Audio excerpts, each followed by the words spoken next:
بسم اللہ الرحمن الرحیم الحمد للہ رب العالمین وصلی اللہ علی سیدنا محمد وآلہ الطاہرین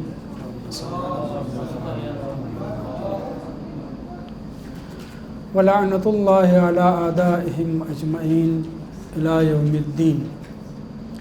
حدیث نمبر 510۔ فعن ابی الحسن موسیٰ بن جعفر علیہم السلام انہ قال فی وصف المہدی روحی فدا۔ اس حدیث میں حضرت امام موسیٰ کاظم علیہ السلام امام زمان علیہ السلام کے اوصاف بیان کر رہے ہیں۔ وصف مہدی میں علیکم السلام توصیف امام مہدی علیہ السلام میں روحی فدا، یہ صاحب کتاب کا کلام ہے۔ میری روح، میری جان امام زمان علیہ السلام پر فدا ہو جائے۔ یہاں دو نقطہ دیا ہوا ہے اوپر نیچے، یہاں سے متن روایت شروع ہوتا ہے۔ متن روایت یہاں سے ہے۔ عبارت یہ ہے: یعتبرہ مع ثمرتہ یا ثمرتہ صفرۃ من سحر اللیل۔ توجہ کریں، یہ روایت جو ساتویں امام سے ہے بڑی توجہ کی قابل روایت ہے، اور دوسری جلد میں صفحہ 14 پر بھی یہ روایت تکرار ہوئی ہے۔ اسی کتاب کے دوسری جلد میں صفحہ 14 پر بحر الانوار کی جلد نمبر 86 میں یہ روایت مفصل ذکر ہوئی ہے، اور اصل کتاب جہاں سے جناب علامہ مجلسی نے اس روایت کو اخذ کیا ہے وہ کتاب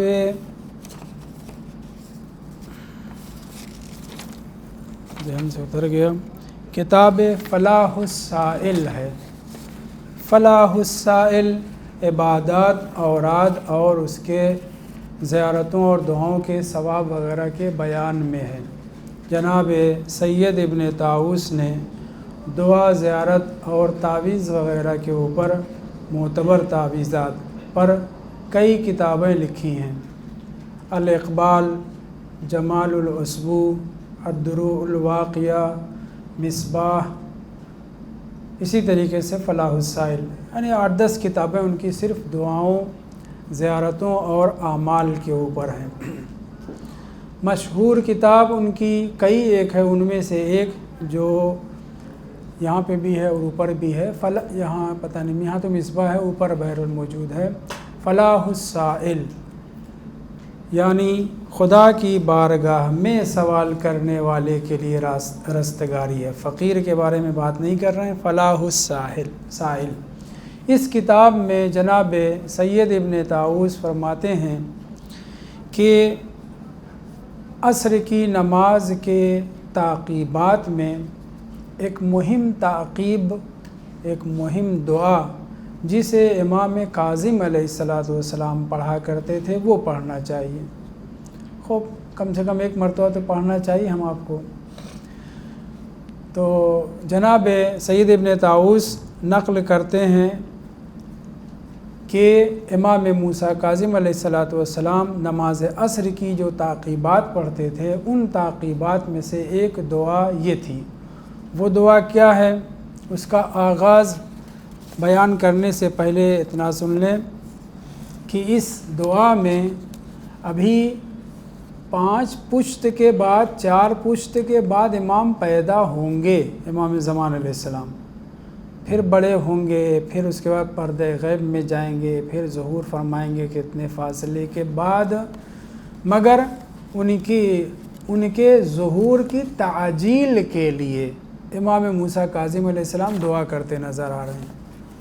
آپ لوگوں میں سے کسی نے سوال کیا تھا یہ جلدی مچانا اور تعجیل میں فرق کیا ہے، تو میں نے بیان کیا تھا جلدی مچانا یعنی کیا، بس ہو جائے جلدی سے ظہور، اور جلدی ہو جائے ظہور اس کی دعا کرنا کیا ہے، ہم خدا سے گڑ گڑا کر کے طلب کریں کہ پالنے والے دنیا پرآشوب ہو رہی ہے اور مومنین کے اوپر بڑی مشکلات ہیں امام کا ظہور جلدی ہو جائے۔ تو تعجیل کی دعا کرنا ضروری نہیں ہے کہ زمانہ غیبت میں انسان ہو اور امام کے ظہور کی تعجیل کی دعا کرے، نہیں، امام ابھی پیدا نہیں ہوئے ہیں اور ساتھ میں امام ان کے ظہور کی، یعنی امام بتا رہے ہیں وہ پیدا ہوں گے، بڑے ہوں گے، پردہ غیب میں جائیں گے، پھر ظہور فرمائیں گے، لیکن ظہور کب ہوگا یہ اللہ نے اس علم کو اپنے پاس رکھا ہے، اور معصومین نے برجستہ بیان کیا ہے کذب الوقاتون، وقت مقرر کرنے والے، بیان کرنے والے جھوٹے ہیں۔ کوئی بھی ہو، بہت بڑا پڑھا لکھا آدمی بھی اگر اپنے حساب اور نجوم اور اس کے رمل سے، جادو سے، ایسے ویسے کسی بھی طریقے سے اگر وقت ظہور بیان کرے، کائناً من کان کوئی بھی ہو، اس کو جھٹلا دیجئے کہ تم جھوٹ بول رہے ہو۔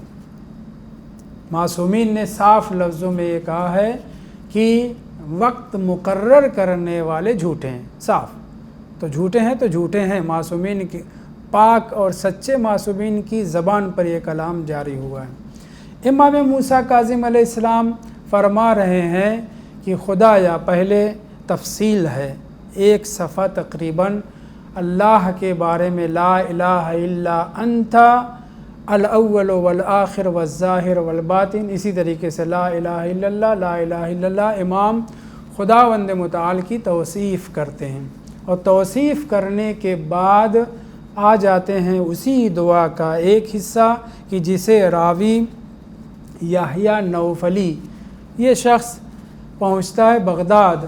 امام موسیٰ کاظم علیہ السلام اس وقت بغداد میں تھے، آیا زندان میں تھے یا نہیں ضروری نہیں ہے کہ بغداد میں تھے تو زندان ہی میں تھے۔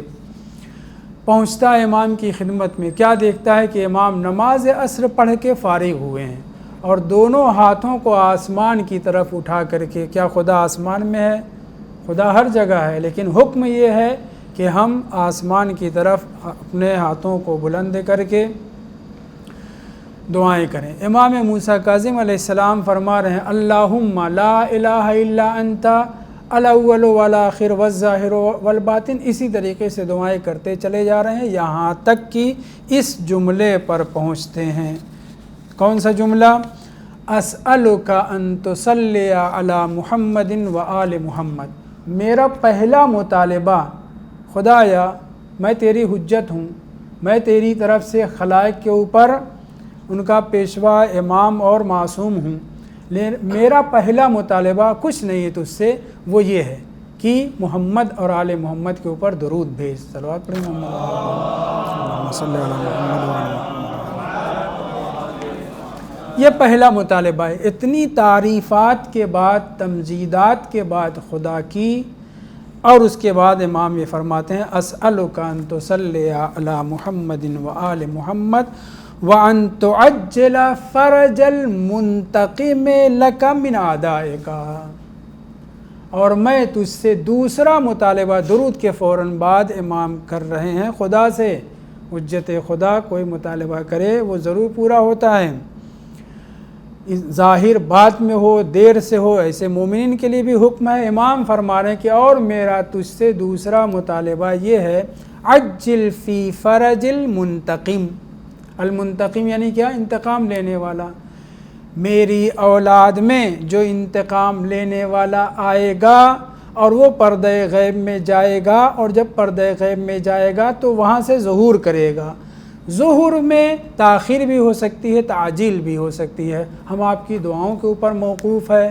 معصومین نے دعائیں کی ہیں، انہوں نے حکم دیا ہے کہ ہم تعجیل کی دعا کریں۔ امام فرماتے ہیں وَأَن تُعَجِّلَ فرج المنتقم، کون سا؟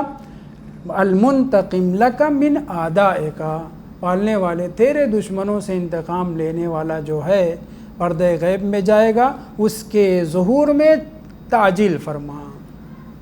تو امام نے دعا کی ہے، مستجاب ہوئی ہے۔ کتنے امام کی دعا سے کتنے ظہور میں جلدی آئی ہے یہ ہم کو نہیں پتہ۔ ہم جو دعائیں کرتے ہیں تعجیل کی، ہماری دعاؤں کا بھی اثر ہے، کتنی تعجیل ہوتی ہے نہیں پتہ۔ مقابل میں ہم سبب بنتے ہیں کس چیز کے؟ تاخیر ظہور کے۔ دلیل امام کا وہ خط ہے جو آپ نے علی ابن محمد سمری چوتھے نائب کے پاس بھیجا ہے۔ اگر تمہاری امام کے توقیع کا جو فقرہ ہے مفہوم اس کا یہ ہے کہ اگر تمہاری دعائیں ہوتی، ہمارے چاہنے والے قرب فرج کی دعا کرتے، گناہوں کے ذریعے وغیرہ وغیرہ، تاخیر کا سبب نہ بنتے تو جلدی ملاقات ہوتی، جلدی ظہور ہو جاتا۔ یعنی ہمارے گناہ، میں پہلے اپنے آپ کو کہہ رہا ہوں، ہمارے گناہ، مومنین کے گناہ اور مختلف امور سبب بن رہے ہیں کہ ظہور میں تاخیر ہو۔ امام فرماتے ہیں دوسرا مطالبہ خدا سے، ان تعجل فرج المنتقم لک من اعدائک وانجز لہ ما وعدتہ، اور جو خدایا تو نے وعدہ کیا ہے، وعدہ دیا ہے، کس کو؟ لہو، امام زمان علیہ السلام کو جب پیدا ہوں گے اور ان کو وعدہ دیا ہے تو نے، وہ وعدہ ان کا پورا کر۔ انجز لہو ما وعدتہ یا ذل جلال والاکرام، یہاں تک عبارت جیسے پہنچی، وہ صحابی یحییٰ نوفلی دیکھ رہا ہے کہ امام مصلی پہ بیٹھے ہیں، نماز عصر پڑھ چکے ہیں اور دعا کر رہے ہیں ہاتھ اٹھا کر کے خدا کی بارگاہ میں۔ جیسے ہی یہاں امام پہنچے، اسے پتہ نہیں ہے یہ منتقم کون ہے، یہ ظہور کب کرے گا، اس سے خدا نے وعدہ کیا وغیرہ، اسے پتہ نہیں ہے۔ دعا کرتے کرتے امام کو ٹوک دیتا ہے، مولا یہ جو آپ مطالبہ کر رہے ہیں، من المدعو لہ، مدعو جس کو پکارا جائے، مدعو لہ جس کے لیے دعا کی جائے۔ امام سے دعا امام کر رہے ہیں، گویا بیچ میں دخالت کر رہا ہے، ٹوک دیتا ہے، مولا یہ جو آپ نے کہا وَأَن ينتقم، کیا ہے؟ ان تعجل فرج المنتقم لک من اعدائک وانجز لہ ما وعدتہ یا ذل جلال والاکرام۔ یہاں پر پہنچے فوراً اس نے ٹوک دیا، مولا یہ آخر ہے کون کہ جس کے لیے آپ دعا کر رہے ہیں؟ ظاہراً صحابی اس کے ذہن میں یہ خیال ہوا ہوگا کوئی مومن ہوگا، کوئی بڑا آدمی ہوگا جو انتقام لے گا دشمنان خدا سے۔ اسے یہ نہیں پتہ ہے کہ ابھی پیدا ہوں گے، آئیں گے، پھر بیض غیب میں جائیں گے، پھر ظہور کریں گے۔ جیسے ہی اس نے سوال کیا تو امام نے فرمایا وہ منتقم میری اولاد میں سے، عبارت یہ ہے ذالکہ نہیں ذاکہ ہے، ہاذا ذاکہ، ذالکہ میں آپ فرق سمجھتے ہیں، ذالکہ دور کے لیے، بات کو وزنی کرنے کے لیے وغیرہ استعمال ہوتا ہے، ذاکہ امام فرمانا ہے ذاکہ المہدی من آل محمد علیہ السلام، اللہم صلی علی محمد وعلی محمد۔ وہ ہم اہل بیت میں سے مہدی نام کا ہوگا، وہ پیدا ہوگا، پھر پردہ غیب میں جائے گا، پھر ظہور کرے گا، اور آ کر کے دشمنان خدا سے سر فہرست، دشمنان اہل بیت سے سر فہرست اور دشمنان انبیاء و مومنین سے انتقام لے گا۔ امام انتقام لینے کے لیے، توجہ کریں، ساتویں امام کے اوپر کتنا ظلم ستم ڈھایا گیا ہے، بغداد میں ہے۔ آپ اندازہ کر سکتے ہیں کہ امام چاہتے تو مہدی کا لفظ استعمال کر سکتے تھے، منتظر کا لفظ استعمال کر سکتے تھے، امام کے بقیہ القاب بھی استعمال کر سکتے تھے، لیکن کس قدر امام کو ستایا گیا ہے ساتویں امام کو کہ امام جو دعا کر رہے ہیں تو دعا میں جو مطالبے پر لفظ جو استعمال کر رہے ہیں امام زمان علیہ السلام کے لیے، وہ کیا ہے؟ المنتقم کا۔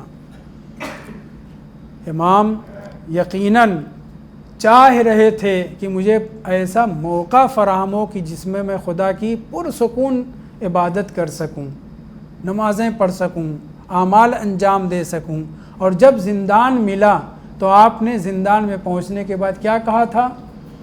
تیرا شکر ہے پروردگار کہ تو نے میرے لیے وہ موقع فراہم کر دیا جس کا میں تجھ سے بہت دنوں سے مطالبہ کر رہا تھا کہ مجھے موقع ملے، میں پرسکون طریقے سے تیری عبادت کر سکوں۔ لیکن بہت توجہ، جس چیز کی امام دعا کر رہے تھے وہ پوری ہوئی اور امام عبادت بھی کیا کرتے تھے، مگر زندان میں امام کاظم علیہ السلام کے اوپر اس قدر مصائب ڈھائے جا رہے تھے، اس قدر آپ کو پیٹا جا رہا تھا، مارا جا رہا تھا کہ آپ کی پنڈلیاں وغیرہ شکستہ ہو گئی تھیں، زخم ہو گئے تھے۔ اسی لیے اور وہ بھی کس ایسی تاریکی میں، کھانے کے لیے کتنی مشکل۔ امام ایسی جگہ پر زندان کے نیچے تھے کہ پورے کھڑے نہیں ہو سکتے تھے۔ وہ شخص، وہ ہستی جو فراغت کے لیے خدا سے دعا کر رہا تھا، عبادت کے لیے فراغت کا مطالبہ کر رہا تھا، اس قدر زندان میں آپ کو ستایا گیا، اتنا ظلم و ستم ڈھایا گیا کہ امام نے 3 جملے کہہ کے زندان ہارون سے رہائی کا مطالبہ کیا ہے۔ کیا کسی کو یاد ہے؟ میں ایک مرتبہ پڑھ چکا ہوں۔ اے وہ خدا جو مشیمہ سے بچے کو، جنین کو باہر نکالتا ہے، اے وہ خدا جو گوبر اور دوسرے پیٹ کے اندر چیزوں سے دودھ تازہ نکالتا ہے۔ اور ایک کیا ہے؟ ایسے کوئی ایک جملہ اور ہے، یعنی کیا؟ یعنی امام اللہ کی قدرت کے اوپر گفتگو کر رہے ہیں، اس قدرت کا واسطہ دے کر کے کہہ رہے ہیں خلصنی من حبس ہارون۔ جو مطالبہ کر رہے تھے فراغت کے وقت کے لیے، عبادت کے لیے، اس قدر ستایا گیا، اس قدر امام کے اوپر ظلم ڈھایا گیا زندان کے اندر کہ امام خدا سے مطالبہ کر رہے ہیں کہ اے وہ خدا جو بچے کو رحم مادر سے، مشیمہ سے، تنگی سے اپنی قدرت سے باہر نکالتا ہے، گوبر وغیرہ سے تازہ دودھ باہر آتا ہے۔ اسی طریقے کا ایک فقرہ اور مجھے اس وقت یاد نہیں آ رہا ہے، ان سب کا حوالہ دے کر کے کہہ رہے ہیں خلصنی من حبس ہارون، پالنے والے اب مجھے زندان ہارون سے رہائی عطا فرما۔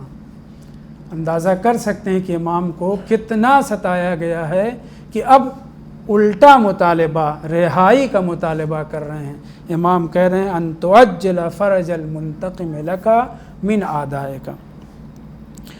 جب اس صحابی نے پوچھا کہ یہ المدعو لہ کون ہے، تب امام نے بیان کیا کہ میری اولاد میں سے ایسے ہوں گے۔ اس کے بعد بھی گفتگو امام کاظم علیہ السلام بیان کرتے ہیں کہ میرے بابا، بہت توجہ، بعض عبارت یہاں پہ، ہاں یہ جو میں بیان کر رہا ہوں یہ اسی حدیث کو جو ابھی ہم نے پڑھا ہے، اسی حدیث کا ابتدائی فقرہ تھا۔ اس کے بعد امام پھر دعا تو نہیں، بیان کرنا شروع کر دیتے ہیں۔ توجہ رہے، عبارت پڑھتے ہیں یہاں پہ۔ ابھی جو ہم نے گفتگو کی وہ کیا ہے؟ نماز عصر پڑھ کے مصلی پر امام خدا کی بارگاہ میں ہاتھ کو اٹھا کر کے باقاعدہ پہلے خدا کی تعریف و تمجید کرتے ہیں، اور پھر آخر میں پہلے درود، اور پھر اس کے بعد انتقام لینے والے امام مہدی علیہ السلام کے ظہور کی تعجیل کی دعا۔ جب پیدا نہیں ہوئے تھے امام تعجیل کی دعا کر رہے ہیں تو ہم ان کے چاہنے والوں کی کتنی بڑی ذمہ داری بنتی ہے کہ اب وہ پیدا ہو چکے ہیں، پردہ غیب میں ہیں، مصیبت میں ہیں، اور ان کے چاہنے والوں کے اوپر بے پناہ مصائب ڈھائے جا رہے ہیں، تو ہم کو کتنی لگن کے ساتھ، کتنی چاہت کے ساتھ امام کے ظہور کی دعا کرنی چاہیے۔ اس کے بعد امام فرماتے ہیں، میں عبارت پڑھوں گا، ترجمہ سن لیں۔ بے ابی یہاں آیا ہے، ہاں پہلے اس عبارت پہ توجہ کریں، یہ ذرا قابل اشکال لگ رہی ہے تھوڑا سا، یا میں اردو ہی پہلے پڑھ دیتا ہوں۔ میرے بابا جعفر صادق، امام جعفر صادق علیہ السلام کو امام کاظم علیہ السلام اس ہستی پر قربان کرنے کی بات کر رہے ہیں جو ہستی بھی پیدا ہی نہیں ہوئی ہے۔ بے ابی یہاں پہ لفظ استعمال ہوا ہے اور 2-3 جگہ استعمال ہوا ہے۔ بے ابی میرے بابا، یعنی کون؟ نہیں کہا بے ابی و امی، ماں بہت محترم اپنی جگہ پر، لیکن امام جعفر صادق جیسی ہستی۔ ابھی آج ہی ایک نے سوال کیا تھا کہ ائمہ میں افضل کون ہے؟ خب 3-4 نظریے پائے جاتے ہیں، ان میں سے ایک نظریہ کیا ہے؟ تاسعہم اعلمہم افضلہم۔ 9 امام جو آخر کے ہیں، چوتھے امام سے لے کر کے 12ویں امام تک، ان میں سب سے افضل کون؟ امام زمان علیہ السلام۔ کیوں؟ وجہ خدا جانے، میں جو ابھی میں اپنی بات نہیں کر رہا ہوں، خود امام فرماتے ہیں تاسعہم اعلمہم افضلہم، یعنی چوتھے امام، 5ویں امام، 6ٹھے امام سے لے کر کے امام حسن عسکری علیہ السلام تک میں سب سے افضل کون ہے؟ امام زمان علیہ السلام۔ خود امام صادق علیہ السلام نے فرمایا ہے، میں آپ کے سامنے کئی مرتبہ عبارت پڑھ چکا ہوں، لو ادرکتہ لخدمت ایام حیاتی، اگر میں 12ویں امام کا زمانہ پا جاؤں، ہم آپ پا چکے ہیں، اگر میں امام زمان علیہ السلام کا زمانہ درک کر لوں، لخدمتہ ایام حیاتی، تو میں اپنی پوری زندگی ان کی خدمت گزاری میں کریں۔ ایک مرتبہ محبت کرنا ہے، ایک مرتبہ ٹائٹل لینا ہے کہ میں فلاں صاحب کا چاہنے والا، ان کا نوکر ہوں، ایک مرتبہ نہیں، باقاعدہ خدمت کرنا ہے۔ خدمت میں خدمت کرنے والا، نیچا تو لفظ استعمال نہیں کروں گا، مخدوم سے افضل نہیں ہوتا، مخدوم افضل ہوتا ہے۔ یہ گفتگو ہو چکی ہے، میں جلدی سے آگے بڑھوں۔ امام کاظم علیہ السلام فرما رہے ہیں کہ میرے بابا امام جعفر صادق علیہ السلام اس ہستی پر قربان ہو جائیں کہ جن کا شکم تھوڑا کشادہ ہوگا۔ بھدا لفظ ہے لیکن اس کو سمجھیے، مطلب یہ ہے کہ دبلے پتلے امام نہیں ہوں گے، نہیں یہ کہ شکم پیٹ نکلا ہوا ہوگا خلفائے ثلاثہ کی طرح سے، معاذ اللہ، یہ سب نہیں ہے۔ جو لفظ استعمال ہوا ہے، میں نے لغت میں جا کر کے دیکھا، منبتہ البطن، شکم وسیع ہوگا، بس یہ ہے، یعنی ڈیل ڈول کے اعتبار سے انسان کے جو بہترین، اس کے لیے کیا لفظ استعمال کرتے ہیں، بہرحال ایک آدمی جو بہترین قد و قامت کا ہو، وہ مد نظر رکھیے۔ دوسرا فقرہ، آپ کی بھویں، دونوں بھویں آپس میں متصل ہوں گی، جو متصل ہوتی ہیں بڑی بھوں والے ہوتے ہیں، چہرہ ان کا زبردست ہوتا ہے، یہ دوسری صفت۔ تیسری صفت، پڈلیاں اب آپ کے ران کے حساب سے باریک ہوں گی، لیکن باریک کا مطلب نہیں کہ پتلے دبلے ہوں گے، نہیں، ایک آدمی تصور کریے کہ جس کی ران بہت زیادہ بہترین ہو، اس کی نسبت پنڈلیاں کیا ہے، پتلی ہوں، مثلا جس کے شانے بڑے چوڑے چوڑے ہوں گے، جس کا رنگ ڈھکا ہوا ہوگا، کالا نہیں کہہ سکتے، ڈھکا ہوا ہوگا، یعنی کیا، یعنی گورا انسان اگر اس کو دھوپ میں چلا جائے یا کوئی اور حادثہ رونما ہو جائے تو اس کے جو ہے اس کی رنگت کے اوپر فرق آ جاتا ہے، صحیح ہے۔ بعض اماموں کے لیے اسمر اللون کا لفظ استعمال ہوا ہے، ان میں سے ایک امام علی نقی علیہ السلام، 8ویں امام، 9ویں امام اور 12ویں امام، متوجہ ہیں۔ اسمر اللون کا، اسمر کا مطلب کالا نہیں ہے، اسمر کا مطلب گورے پن پہ تھوڑا سا رنگ جو ڈھکا ہو، مضبوط ہو جائے، ہم آپ اسے گندگم کہتے ہیں۔ اب اس کے بعد یہ عبارت پڑھتے ہیں، اسمر اللون استعمال کیا ہے، پھر اس کے بعد یہاں پہ عبارت شروع ہوتی ہے جس کے یہاں پہ جو آئی ہے وہ کیا ہے، یَعْتَوِرُهُ مَعَ سُمْرَتِهِ یا سمرتِهِ، صف ظاہراً سمرہ ہے، ضمہ ہے سین پر، مَعَ سُمْرَتِهِ صَفْرَةٌ یا صُفْرَةٌ مِّن سَحْرِ اللَّيْلِ۔ ہم گفتگو کیا کر رہے ہیں کہ چوتھے امام کس قدر عبادت کرتے تھے، اور پھر مشابہت ذکر ہوئی کس سے، ہاں کل میں 5 صفتیں بیان کی تھی، اس کے بعد بیان کرنا بھول گیا تھا، جلدی سے اس کو ختم کر کے وہ صفتیں میں ذکر کروں۔ گفتگو یہ تھی کہ امام زین العابدین علیہ السلام کی عبادت ابرز صفات میں سے ہے، اور اس میں امام زمان علیہ السلام کی ایک دوسرے سے مشابہت پائی جاتی ہے۔ آ جائیے وہ مشابہت یہاں بیان کر رہے ہیں۔ امام زمان علیہ السلام پردہ غیب میں ہم آپ کی طرح سے ماہ رمضان اور دوسرے ایام میں بے پناہ سوتے نہیں، بلکہ شب بیداری کرتے ہیں عبادت میں، اور اس شب بیداری کا اثر یہ ہوتا ہے کہ آپ کا گورا پن جس پر رنگ ڈھکا ہوا ہے، اس قدر عبادت کرتے ہیں کہ زردی طاری ہو جاتی ہے۔ یا تویرہ، طاری ہونا، امام کے اوپر طاری ہو جاتی ہے، مَعَ سُمْرَتِهِ، جبکہ آپ کا رنگ نسبتاً ڈھکا ہوا ہے۔ میں ترجمہ نہیں کر پا رہا ہوں صحیح سے، اپنی عاجزی کا اعلان کر رہا ہوں۔ آپ کا رنگ جو ڈھکا ہوا ہے، اس کے اوپر اس قدر عبادت امام کرتے ہیں، ہر رات جاگ کر کے شب بیداری کر کے اس قدر عبادت کرتے ہیں کہ زردی غالب آ جاتی ہے، آپ کے ڈھکے رنگ کے اوپر زردی غالب آ جاتی ہے۔ اندازہ کر سکتے ہیں کہ مسلسل راتوں کو امام زمان علیہ السلام عبادت کرتے ہیں، اور کتنے دن سے عبادت کر رہے ہیں، لہٰذا عبادت امام زمان علیہ السلام کا بقیہ اماموں کی عبادت کی کمیت سے مقابلہ نہیں کیا جا سکتا. میں محدود کر رہا ہوں. کمیت عبادت امام زمان علیہ السلام کا مقابلہ کسی امام سے نہیں کیا جا سکتا. واضح ہے؟ آگے بے ابی امام موسیٰ کاظم علیہ السلام ہیں جو خدا کی بارگاہ میں ہاتھ اٹھا کر کے کہہ رہے ہیں بے ابی من لیلہ یرع النجوم ساجدا راکعا.